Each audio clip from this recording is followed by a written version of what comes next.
Welcome back, wanderers of mystery, seekers of truth, and listeners who dare to look into the shadows behind the ordinary.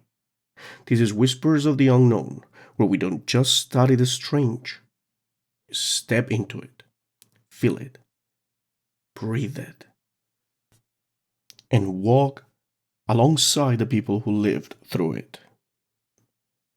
Today's journey takes us to Melbourne, Australia, to the grounds of Westall State School, to April 6th, 1966, a day stamped into the memories of hundreds of children who looked up at the sky and realized the world was far stranger than adults ever admitted. A rising atmospheric swell, like something metallic shifting in the sky.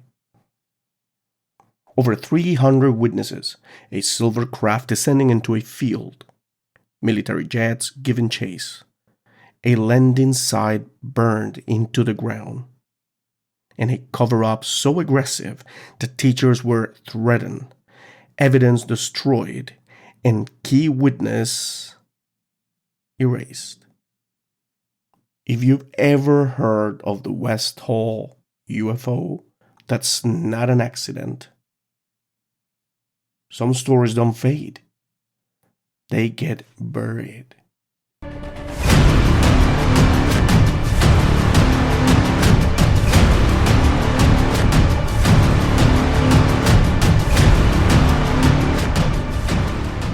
Imagine the warmth of a mild Australian autumn morning. Eucalyptus trees swaying, kids chasing each other across the schoolyard. Teachers chanting over thermoses. The kind of a day that melts into memory without effort.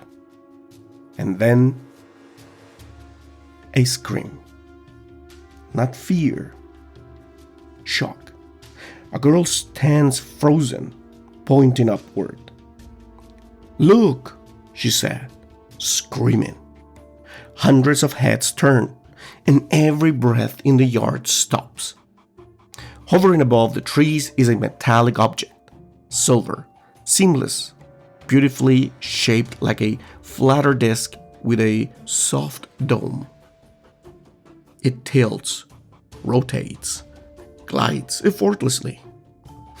Later, the students would describe it almost identically, like brushed aluminum, moving without sound, like it was floating on invisible water. Nothing like a plane. It dips, wobbles slightly, then drifts towards the Grange, a patch of forest near the school. And suddenly the schoolyard erupts, hundreds of children sprinting toward the trees, teachers shouting after them, whistles blowing, voices lost in excitement. One student would later say, "It was like the sky had opened."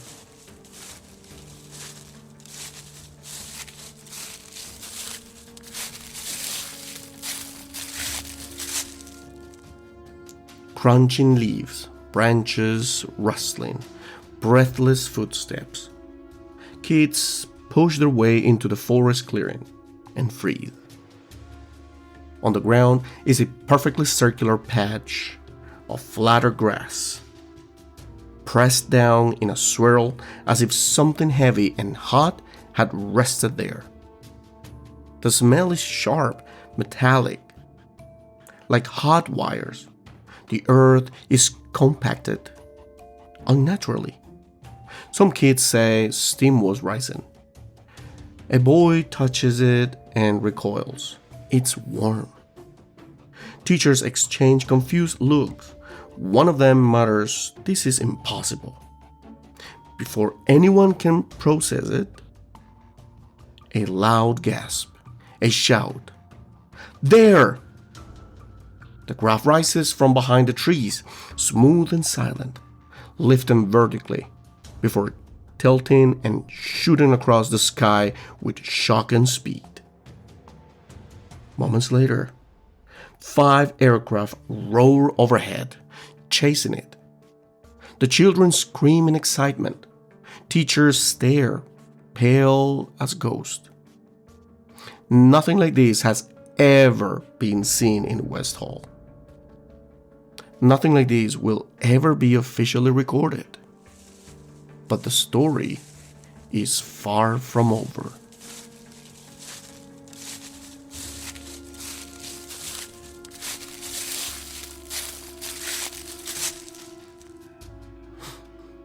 Within minutes, literally minutes, the school grounds flood with military personnel. Trucks, men in dark uniforms, no insignia, radar equipment, Geiger counters, cameras, nobody knows. Students are ordered away. Teachers herded inside. Children frightened into silence. One teacher, Barbara Robbins, argues with the officers. You can't treat students like this. They saw something real. Witnesses say she was threatened. Some say she tried to take photos and was forced to hand over her camera. Others claim she was removed from the school shortly after, never to return. Today, there is no public record of her employment, and it's as if she was erased. The military inspects the land inside, cuts the grass, takes soil samples, bundles something into canvas bags. Then, they burned the ground, literally torch it. When students return later, the site is blackened and cordoned off. One remembers it looked like they were erasing something. And yes, they were.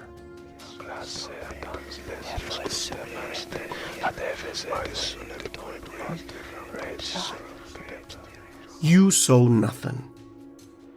Students are marched inside, one by one. A man with a clipboard repeats the same script. You saw nothing. Do not talk about this. If you speak, there will be consequences. A 12-year-old boy breaks down crying. A girl is told her parents will be in trouble if she tells them. Several teachers are threatened with job loss. And then, newspapers preparing to run the story suddenly kill it. Journalists are pulled off the case. Editors receive calls and go quiet. The Westall UFO becomes a ghost, a story swallowed whole.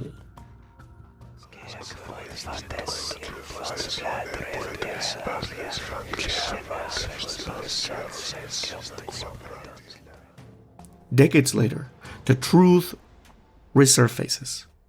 In adulthood, witnesses began breaking their silence. Joy Clark. It was metal, seamless. Not a balloon, not a plane. It moved like it knew where it was going.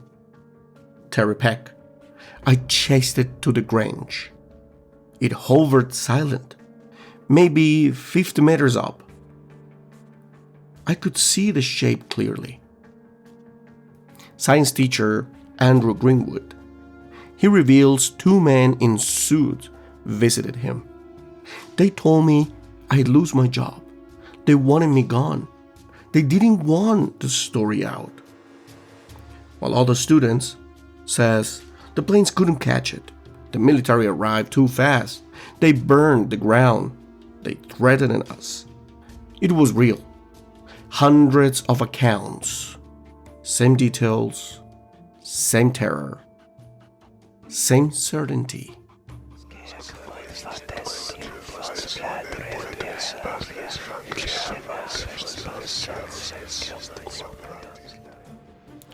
What was the Westall UFO? Let's break them down here rationally, honestly. First, the extraterrestrial craft. It fits because silent, accelerated instantly, metallic seamless, intelligent flight behavior, and more. The profile resembles classic disc shape, sightings worldwide. 2. Classified experimental craft, possible but unlikely. 1960s prototypes were loud, unstable, unable to hover silently. Nothing matches the Westall descriptions. 3. Soviet craft. Extremely unlikely. Australia wasn't a Soviet testing ground. 4. Mass psychosis. Impossible. 300 plus consistent testimonies, physical evidence, and jets. That's not hallucination. 5th, a weather balloon. Destroyed by basic logic? Weather balloons do not hover, move horizontally, at high speed, evade jets or land, leave burn circles. End of theory. And 6th, secret joint US-Australia project. The military behavior is suspicious. The speed of response is suspicious. The destruction of evidence is suspicious. Was this a test gone wrong, or something far outside human engineering? The answer sits somewhere behind official silence.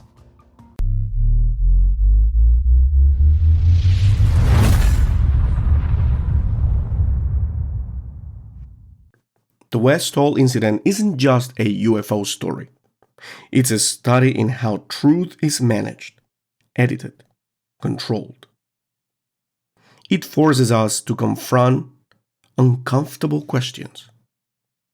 Why silence children? Why erase teachers? Why burn ground? Why chase a craft that doesn't exist? Why deny something seen by hundreds? Maybe the answer is simple.